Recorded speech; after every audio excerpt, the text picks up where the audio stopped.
ശക്തമായ മഴയ്ക്ക് പിന്നാലെ ചേലക്കരയിൽ മലവെള്ളപ്പാച്ചിൽ. വാഴക്കോട് പ്ലാഴി സംസ്ഥാന പാതയിൽ ആറ്റൂർ കമ്പനിപ്പടി പ്രദേശത്ത് വെള്ളം കയറി ഗതാഗതം തടസ്സപ്പെട്ടു. വനമേഖലയിൽ നിന്ന് വലിയ തോതിൽ വെള്ളം കുത്തിയൊലിച്ച് റോഡിലേക്ക് എത്തുകയാണ്.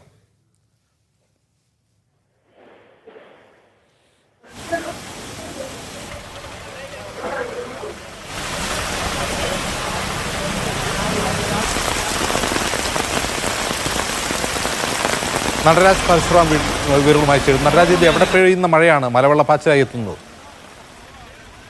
ചേലക്കര ഭാഗത്തും വനമേഖലയും പെയ്ത മഴയാണ് മലവെള്ളപ്പാച്ചിലായി മാറിയിട്ടുള്ളത്. വാഴക്കോട് പ്ലാഴി സംസ്ഥാന പാതയിൽ ആറ്റൂർ കമ്പനിപ്പടി പ്രദേശത്തൊക്കെ തന്നെ വെള്ളപ്പൊക്കത്തിന്റെ പ്രതീതിയാണ്. വലിയ രീതിയിൽ ആ ഭാഗത്തൊക്കെ തന്നെ വെള്ളം റോഡുകൾ കയറുന്നുണ്ട്. അതുകൊണ്ട് തന്നെ ആ ഭാഗത്തുള്ള ഗതാഗതം തടസ്സപ്പെട്ടിട്ടുണ്ട്. നാട്ടുകാരാണ് ഈ ഭാഗത്ത് ഗതാഗതം നിയന്ത്രിക്കാൻ ഇറങ്ങിയത്. വനമേഖലയിൽ നിന്നും വലിയ രീതിയിൽ വെള്ളം കുത്തിയൊലിച്ച് സംസ്ഥാന പാത മുങ്ങുന്ന ഒരു സാഹചര്യമാണ് ഉണ്ടായത്. തൃശ്ശൂരിൽ മുരിങ്ങൂരിലും ഇത്തരത്തിൽ വെള്ളക്കെട്ടുണ്ടായിട്ടുണ്ട്. അതുപോലെ തന്നെ വെട്ടുകാട് ഏഴാങ്കല്ല് റോഡുകളിലും വെള്ളക്കെട്ടുണ്ട്. അവിടുത്തെ വീടുകളിലൊക്കെ തന്നെ വെള്ളം കയറിയ സ്ഥിതിയിലാണ്. പുത്തൂർ മാന്നാമംഗലം റോഡ് വെട്ടുകാട് വെള്ളം നിറഞ്ഞു കവിഞ്ഞ് തടസ്സപ്പെട്ടു എന്ന വിവരമാണ് പുറത്തു വരുന്നത്.